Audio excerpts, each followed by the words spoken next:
Hei, tässä meillä on yrittäjä Timo Karjalainen. Kertoisitko vähän itsestäsi ja yrityksestä? No mä oon näitä luoviva yritysvirittimen yrittäjä. Nyt on ollut melkein täsmälleen vuoden täällä. Saanut nauttia yhteiselosta oppilaitoksen henkilökunnan ja oppilaiden kanssa ja todella hyvin viihtynyt. Kerropa lyhyesti, että minkälaisia tuotteita tai palveluja sun yritys tuottaa? No kyllä ne on aina liittynyt organisaation kehittämiseen ja työelämään ja vuorovaikutustaitoihin ja ylipäätään niin kuin ihmisten kohtaamiseen. Mm-hmm. Siinä on erilaisia menetelmiä vuosien saatossa toista tavoitteista alaa katsellut. Ja viimeisin innovaatio on nyt tässä syntynyt täällä Tässä on työhakupeli ja tämä on nyt viimeisin innovaatio, mikä täällä on syntynyt täällä oppilaitoksen sisällä. Tässä on niin kuin näette, niin tämä on ihan perinteinen lautapeli, jossa arpakuutio pyörittelemällä me edetään. Ja kun tänne väritäppiin tullaan, niin vastaavan näköinen kysymys sitten pitää siitä nostaa ja vastaa sitten siihen. Ja tässä on 4 pinkkaa, jossa yhtenä aihepiirinä on työhaku ja CV. Eli ihan se hakuprosessi, hakemuksen ja CVn ja niiden roolien ymmärtäminen. Tässä on tämmöisiä, mä puhun sattumakorteista, että täällä on tämmöisiä pelillisiä juttuja, että sun CVs on kirjoitusvihre, että peruuta 5 askelmaa. Tämän tyypin juttuja, tai nyt työmarkkinoilla vetää tämä ala kauhean kovaa, että mene eteenpäin 10 askelmaa. Tämän tyypin juttuja. Joo.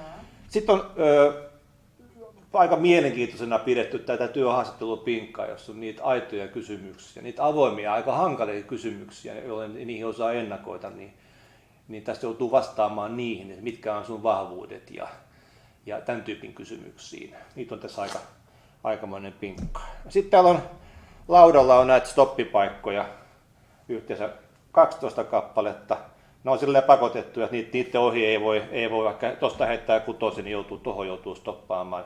Ja silloin nostaa tämmöinen ryhmäkysymys, jolloin ne yleensä 4 pelaajan ryhmä tätä pelaa, niin jokainen ottaa yhdessä niin kantaa siihen kysymykseen ryhmänä. Eli siinä käytännössä on niin kuin ryhmätyö kyseessä silloin. Ja tosiaan jos 4 pelaajaa on jokainen 3 kertaa joutuu pysähtymään, niin 12 ryhmäkysymystä tulee yhden pelin aikana niin kuin käytäväksi läpi minimissään. Sitten mä oon ottanut tänne mukaan suosittelijan roolin, joka usein tahtoo unohtua, että onko semmoisella mitään merkitystä, että kyllä totta vieköön on. Jokaisella pitäisi olla muutama suosittelija. Se voi olla salibändin valmentaja, se voi olla jonkun nappulajunnun vanhempi, se voi olla joku opettaja. Ei sen tarvitse välttämättä olla työelämän edustaja, koska työhistoria nuorilla varsinkaan hirveän paljon vielä on voinut kertoa. Mutta harrastustoiminta on varmaa ja sieltä löytyy niitä tyyppejä, jotka ystävällisesti antaa oman numeron, että mulle voi soittaa, että mä kyllä tiedän sen verran, voin kertoa, että sä oot hyvä kaveri. Pelissä näitä pitää kerää 3 kappaletta matkalta mukaan, että voi tuonne maaliin päästä. Mm-hmm. Tässä pelimuoto lyhykäisyydessään. Mitä sä oot mieltä? Ihan mielettömän kiinnostava. Joo. Todella hyvä idea. Ja varmasti tulee tarpeeseen. No sen mä oon nähnyt, että kyllä tarvetta on. Kyllä tää on vähän vieras tuo työhaku vielä tässä vaiheessa opiskelujakin. Loistavaa. Työnhakupeli. Ja sen digitalisointi on sun haaste nyt tähän saumaksi, tähän lolliin. Kerro, minkälaisia haasteita se pitää nyt itse asiassa sisällään? No mä oon tähän kerännyt nyt muutaman semmoisen niin kuin sanan tasolla, mitä mä teille niin kuin heitän haastetta. Yksi, mistä lähdettäisiin ehkä liikkeelle, niin olisi teille niin kuin mietittäväksi, minkä näköinen se pelin niin kuin se visuaalinen ilme olisi. Tuossa on yksi versio, niin kuin näette tuossa laudalla, niin se on nyt ton näköinen. Mutta ei se ole kiveen hakattu, että sen digiversion pitää ton näköinen olla. Se voi olla ton näköinen, mutta siinä on varmaan vaihtoehtoja muutakin. Ja niitä ideoita mä haluan teiltä niin kuin rohkeasti vaan heittää, että minkä mallinen se peli niin kuin, noin niin kuin silmällä niin kuin olisi. Toinen pelin itteensä liittyvä juttu on sitten se pelitapa. Että onko se, niin kuin tuossa versiossa, niin lautapelissä, niin se on arpakuution heittoa ja nappulan siirtoa. Onko se sähköisessä versiossa sama juttu, että se virtuaalinoppa pyörii ja päätyy johonkin lukemaan ja sitten naputellaan eteenpäin, vai voisiko se olla jotain muuta? Ja kun nämä asiat on saatu silleen arvioitua, että mikä ilme, millainen se pelitapa, niin sen jälkeen me haetaan teknistä alustaa. Löytyykö? Toivottavasti löytyy maailmalta jo valmis alusta, mihin voidaan viedä se haluttu graafinen ilme ja se pelitapa. Ja kun se alusta löytyy, sen jälkeen meidän täytyy selvittää ne tekijät. Nämä tapahtuu varmaan vaikka vähän yhdessäkin, että tekijöiden kautta löytyy erilaisia alustoja, erilaisia ratkaisuja ja siitä tehdään niin selvitystyötä, mitä kaikkea maailmalla on. Mä en tiedä, tämä on teidän homma keksiä löytää ne.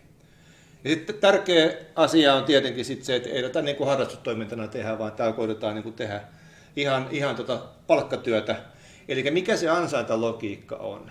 Missä kohtaa se euro tai dollari liikahtaa, kun sitä peliä pelataan? Onko se joku lisenssimaksu, että sen koko paketin ja softan saa esimerkiksi oppilaitos käyttöönsä? Vai onko se sitten, niin kuin sanotaan, pitkää rahaa, eli joka ikinen peliavaus kilauttaa jonkun X määrän euroja johonkin tilille? Se teille mietittäväksi. Sitten mä oon tähän lisännyt vielä tämän asian, mitä ei me voida sitä ohittaa koskaan.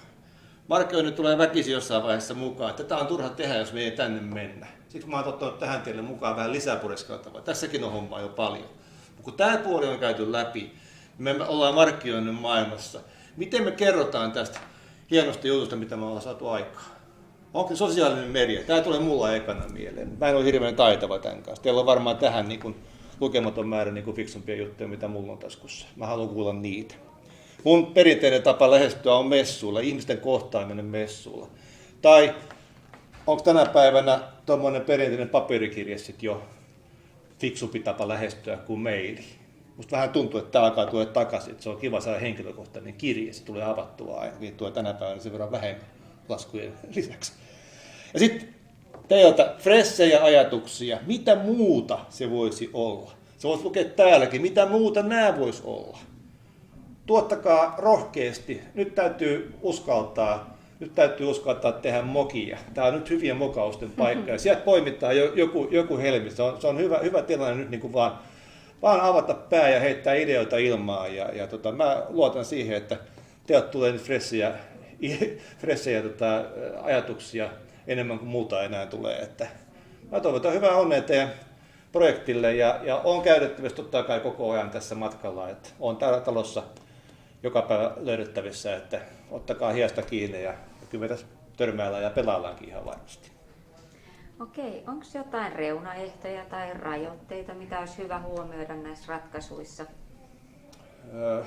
Rajoitteita voi ehkä olla semmoinen oma vanhankantainen ajattelu, että näin on aina ennenkin tehty. Se on se. Mä toivon, että sitä ei nyt olisi tässä kohtaa, vaan nyt luodaan uutta ja halutaan nähdä eteenpäin. Ja en mä näe tässä mitään niin kauan kuin lakia ei rikota, niin ei kai tässä mitään rajoitteita millään tavalla ole. Loistavaa. Se on siitä sitten. Näin on. Haaste. Jeps. Hyvä, kiitos. Kiitos.